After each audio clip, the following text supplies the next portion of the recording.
Assalamualaikum warahmatullahi wabarakatuh. Alhamdulillahirabbil alamin. Allahumma shalli ala sayidina Muhammadin. Teman dan sahabat semuanya yang dimuliakan oleh Allah Subhanahu wa taala, kita melanjutkan kajian kita di dalam kitab Fathul Mu'in, masih di dalam pembahasan yang membatalkan salat. Qala al-musannifu rahimallahu taala nafa'anallahu bihi wa bi ulumihi fi darini amin. Au binatqin, atau dengan berucap, biharfin, dengan satu huruf, mubhimin, yang memahamkan apa satu huruf, kaki seperti ki, wa'i dan i, wafi dan fi.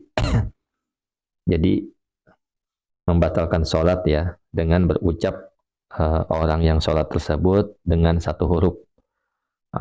Tapi hurufnya yang dapat memahamkan seseorang, seperti ki. Ki ini kan jagalah, peliharalah. Walaupun satu huruf, maka membatalkan sholat. Seperti wa'i, wafi, seperti itu. Au biharfin mamdudin, atau dengan huruf yang dipanjangkan. Nah, li'annal mamduda, karena sesungguhnya huruf yang dipanjangkan, fil hakikati, di dalam hakikatnya, harfani, ialah dua huruf. Jadi begitu juga tatkala seorang memanjangkan huruf ya, huruf dipanjangkan. Huruf yang pendek dipanjangkan. Maka hakikatnya huruf yang panjang itu adalah dua huruf. Jadi hati-hati kalau kita sedang sholat, harus mengerti ilmu. Ketika seseorang tidak tahu, hendaklah ia belajar. Kemudian, Allahumma sholli ala sayyidina Muhammad wa ala ali sayyidina Muhammad. Wala tabtulu, dan tidak batal, as-sholatu, apa sholat, bitalafuzihi, dengan berucapnya orang, bil arabiyyati, dengan bahasa Arab, bikurbatin, dengan ibadah, sebab ibadah, wa tawaqqafat, dan menggantung apa kurbah, atau yang tergantung apa kurbah, maksudnya ibadah, ala lafzi, atas lafaz. Jadi sholat itu tidak batal dengan seseorang berucap dengan bahasa Arab yang memang sebab ibadah, yang memang ibadah tersebut tergantung sama niat, tergantung sama lafaz.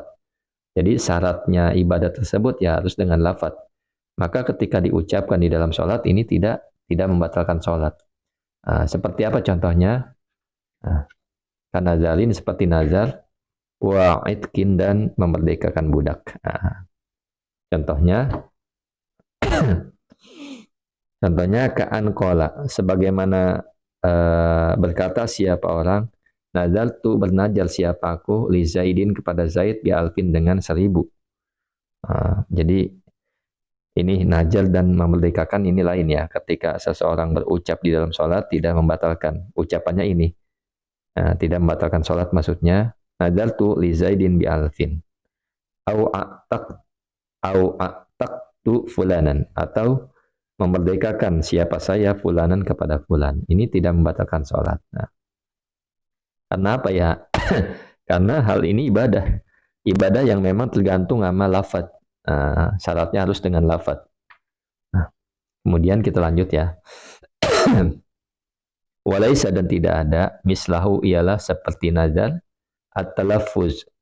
Al-talaffuzu, apa mengucapkan, biniyati saumin, dengan niat puasa, awi i'tikafin, atau niat i'tikaf, li'annaha, karena sesungguhnya niat puasa dan niat i'tikaf, la tatawaqqafu, tidak tergantung apa niat, ala lafzi, atas pengucapan, falam yahtaj, maka tidak butuh apa niat, ilaihi, kepada talaffuz, kepada berucap.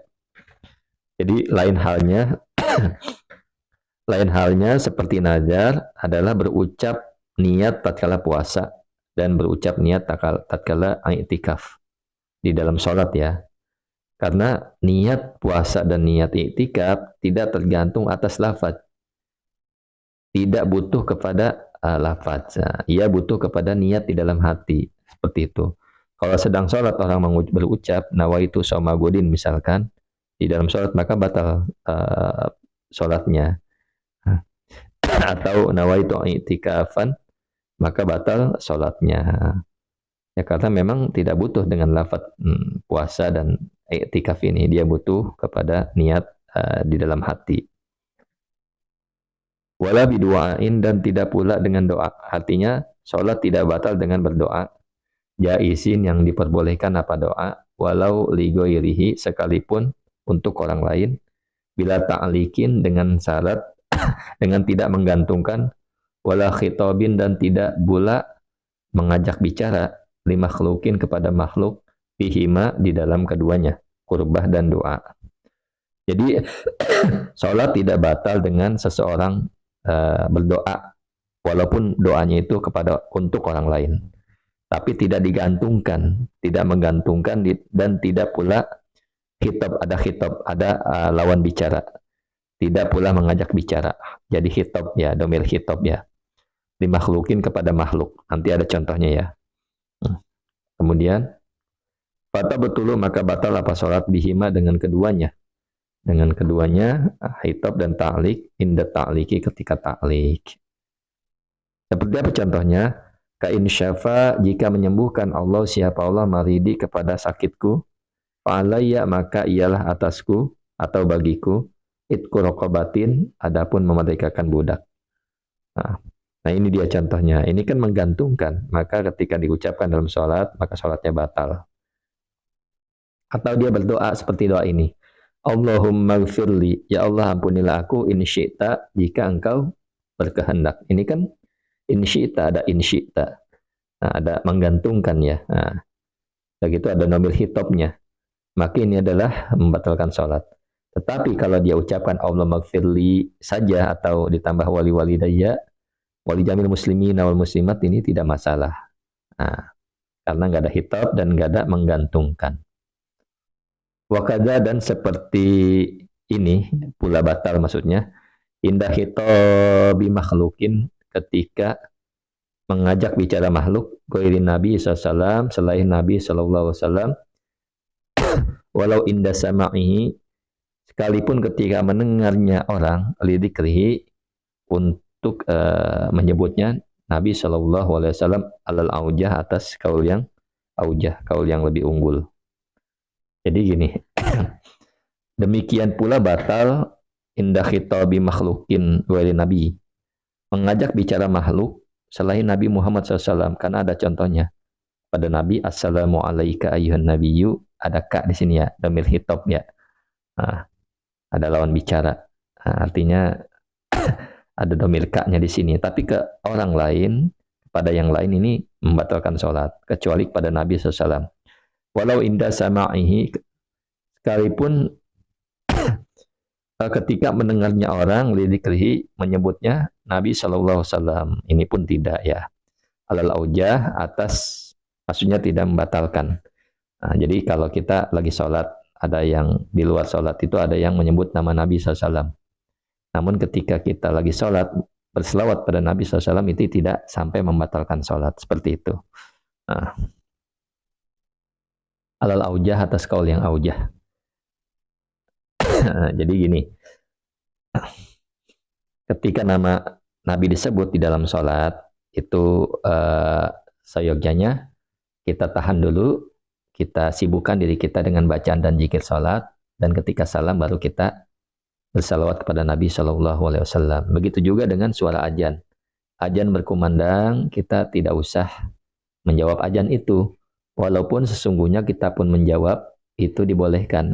Hanya saja hukumnya makruh. Tapi yang lebih baik adalah ditunda dulu, kita sibukkan diri kita dengan bacaan sholat. Setelah salam, maka kita jawab azan-azan tersebut, lapat-lapat azan tersebut. Nah ini contoh yang ada domir hitop ya. Nahu nadartu, bernajar siapa aku laka kepadamu, bikaza, dengan demikian, seperti itu ya. Nadartu laka, ini ada lakanya, maka adalah membatalkan sholat. Au rohimaka, nah rohimaka, semoga merahmati engkau, semoga merahmati pada engkau, Allah, siapa Allah, walau limayitin, sekalipun untuk mayit. Nah, sekalipun untuk mayit kita berucap rahimakallahu, sekalipun buat mayit, maka adalah membatalkan sholat. Nah, untuk itu harus hati-hati kepada pelanggaran-pelanggaran yang disebabkan bisa dapat membatalkan sholat. Maka hemat kami adalah kita terus menuntut ilmu agama sampai ruh masih dikandung badan. Syukran ala ihtimamikum. Assalamualaikum warahmatullahi wabarakatuh.